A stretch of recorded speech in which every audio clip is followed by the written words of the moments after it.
டைமை மெயின்டைன் பண்ணுங்க, ஷூட்டிங் டைமை மெயின்டைன் பண்ணுங்க, அது ரொம்ப முக்கியம். ஒரு கதாநாயகனுக்கு பெரிய பெரிய ஆளுங்க அதெல்லாம் வீடு சத்யராஜ் இப்படி கவுண்ட் பண்ணி மஞ்சப்பை எடுத்துட்டு ஊர்ல இருந்து கிளம்பி வந்தாரா. எங்க வீட்டு புள்ள இன்னைக்கு வந்து அறிமுகமா வராரு.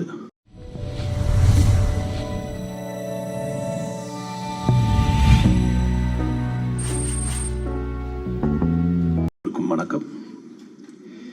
இங்க எல்லாருமே வந்திருக்க அத்தனை பேருமே ஒரு ஆத்மார்த்தமான உணர்வோடு தான் வந்திருக்கோம். ஏன்னா இது ரவிக்குமார், விக்ரமன் ரெண்டு பேரும் சேர்ந்து ஒரு குழந்தையை கொண்டு வராங்க. அது நம்ம வீட்டு குழந்தை. எங்கள் வீட்டு புள்ள இன்னைக்கு அறிமுகமாக வராரு. அதுக்கு இவங்க ரெண்டு பேரும் சேர்ந்து அந்த விழாவை அவங்க நடத்துகிறாங்க. அந்த அழைப்பை ஏற்கும்போது இது நம்ம வீடு மாதிரி தான். ஏன்னா ரவிக்குமார் எனக்கு ஃபோன் பண்ணி நாளைக்கு இந்த மாதிரி ஒன்று இருக்கணும் இல்லை, இது அவர் என்கிட்ட சொல்லவே இல்லை. ஆனால் அவருக்கு தெரியும் நான் எப்படி ஓடி வருவேன் அவருக்காகன்னு. அதை மாதிரி விக்ரமன் நம்பிக்கையே இல்லை. எனக்கு ஃபோன் பண்ணி வாங்க வாங்க வாங்க, எனக்கு எப்படிங்க வராமல் இருப்பேன்? பூஜைக்கே என்னால் வர முடியல, இதுக்கு எப்படி வராமல் இருப்பேன் அப்படின்றது தான் என்னுடைய உண்மையிலேயே மிகப்பெரிய விஷயத்தை விட்டுட்டு ஓடி வந்துட்டேன். ஏன்னா இது வர வேண்டிய இடம், சொல்ல வேண்டிய விஷயங்கள் பார்த்தோம். நம்ம இதெல்லாம் ட்ரெய்லர் எல்லாம் பார்த்தோம், ரொம்ப நல்லா இருந்தது, இம்ப்ரெசிவாக இருந்தது. மியூசிக் டைரக்டர் சத்யா அவர்கள் இன்னைக்கு அவர் தான் இந்த கதாநாயகன். இன்னைக்கு ஆடியோ ரிலீஸில் அருமையான பாட்டெல்லாம் போட்டிருக்காரு. அவர் பாட்டு நல்லா இருக்குது அப்படின்னு சொல்கிறத விட அவருடைய ரீரெக்கார்டிங்கும் ரொம்ப நல்லா இருந்ததுன்னு நான் சொல்லணும். ஏன்னா அந்த இதில் எல்லா மியூசிக் டைரக்டரும் நல்லா பாட்டு போடுறாங்க, ஆனால் ரீரெக்கார்டிங்கில் தான் மிஸ் பண்ணிடுறாங்க. அதில் மெயினாக எங்கே சைலன்ஸ் வரணும் அப்படின்றது ரொம்ப முக்கியம். அந்த சைலன்ஸ்க்கு ஸ்பேஸ் விடாமல் மியூசிக் போட்டுட்டா அந்த இம்பேக்ட் போயிடும். அதனால் இது பார்க்கும் பொழுது உங்களுடைய அந்த சைலன்ஸ் நிறைய தெரிஞ்சுது அந்த இதில், அந்த ப்ரமோஷனில். ஸோ ஐ திங்க் ரொம்ப இம்ப்ரெசிவாக இருக்குது, ரொம்ப ஸ்பீடாக இருக்குது, பார்க்கணுன்ற ஒரு தூண்டுதல் இருக்குது இந்த இதை பார்க்கும்போது. அதுவே ஒரு மிகப்பெரிய பலம். அதேமாதிரி ரவிக்குமார், விக்ரமன் அவங்க ரெண்டு பேரும் தனியாக இருந்தாலே தியேட்டரில் இந்த மாதிரி கூட்டம் வரும். ரெண்டு பேரும் சேர்ந்து இருந்தால் தியேட்டரில் எப்படிப்பட்ட கூட்டம் வரும் அப்படின்றத நான் யோசித்து பார்க்குறேன். ஏன்னா மக்களுக்கு நல்லா தெரியும், மிகப்பெரிய சக்ஸஸ் கொடுத்த ரெண்டு பேர் சேர்ந்து முயற்சி பண்ணி எடுக்கிற படம் அவருடைய மகனும் இவருடைய தயாரிப்பும். அதனால் மக்கள் டெஃபினட்டாக ஜட்ஜ் பண்ணியிருப்பாங்க. இந்த படத்துக்கு மிகப்பெரிய ஓப்பனிங் இருக்குன்றது என்னுடைய முழு நம்பிக்கை.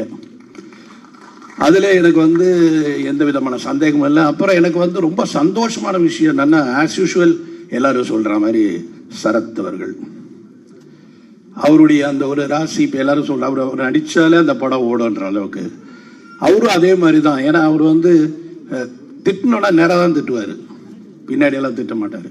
பேசணுன்னா நேராக தான் பேசுவார், பின்னாடியெல்லாம் பேச மாட்டார். அதே மாதிரி ஏதாவது ஒன்று உதவி செய்யணுன்னா முதல் ஆளாக நிற்பார். அது மாதிரி சரத்தை எனக்கு நல்லா அவரை ரொம்ப நல்லாவே தெரியும். நான் நிறைய ஃபோனில் பேசுவேன் அவரோட, ரொம்ப ஒரு ஃப்ரெண்டு மாதிரி தான் அவர் எனக்கு. ஏன்னா வேலை கிடச்சிட்டுலேருந்து அவரை பார்க்குறேன். வேலை கிடச்சிட்டுலேயே அவரை நான் பார்க்கும்பொழுது ஒரு ஃபைட் சீனு அவர் ஓடி வராரு, திடீர்னு காலை பிடிச்சாரு. என்ன சரத்னு கேட்டால் ஒன்றும் இல்லை கட் பண்ணிக்கங்க ஷார்ட் அப்படின்னாரு. ஒரு ஃபைட்டில் என்னன்னு பார்த்தா அந்த காலை அப்படி பிடிச்சிருக்காரு, நடுவில் அப்படியே கட் ஆகிருக்கு. அந்த ஓரத்தில் கடையில் போய் காலை தேய்ச்சிட்டாரு. அதில் ஒரு கம்பி, ஒரு பெரிய இரும்பு கட் ஆகிடுச்சு. அதை அப்படி பிடிச்சிட்டே நிற்கிறாரு. நெக்ஸ்ட் என்னன்னு பார்த்தா அது ஓப்பன் பண்ணால் இவ்வளோ பிளட் வருது. உடனே கூட்டிகிட்டு போனோம், ஹாஸ்பிட்டலுக்கு போனோம், உடனே ஸ்டிச் பண்ணோம், இன்ஜெக்ஷன் போட்டார், வந்தார். மறுநாள் காலையில் 2-3 நாள் கேப்னு நினச்சோம், காலையில் கிளம்பி வந்துட்டார். என்ன சார் அட விடுங்க சார், உங்களுக்கு என்ன? அந்த 3 நாள் நடித்ததை நான் மறக்கவே மாட்டேன். அப்படி ஒரு உழைப்பாளி. ஸோ அவருடைய இந்த ஒரு பங்கு இந்த படத்தில் மிகப்பெரிய பலம். அப்புறம் அவர் கனிஷ்கா அவர்களை பார்க்கும் பொழுது எல்லாருக்குமே ஒரு பயம் இருக்குங்க. இந்த ஆரம்பத்தில் நம்ம படத்துடைய ஆடியோ ரிலீஸ், டைரக்டர்ஸ் எல்லாம் வராங்க, நம்ம படம் ரிலீஸ் ஆக போகுது, அந்த பயம் கொஞ்சம் கூட கிடையாது. ரொம்ப கேஷுவலாக, ரொம்ப நேச்சுரலாக, ரொம்ப கூலாக, அதுவே அந்த தைரியமே தெரியுது. You have lot of confidence. இந்த கான்ஃபிடன்ஸ் கண்டிப்பாக உங்களை பெரிய லெவலில் கொண்டு போகணும்னு நான் நினைக்கிறேன்.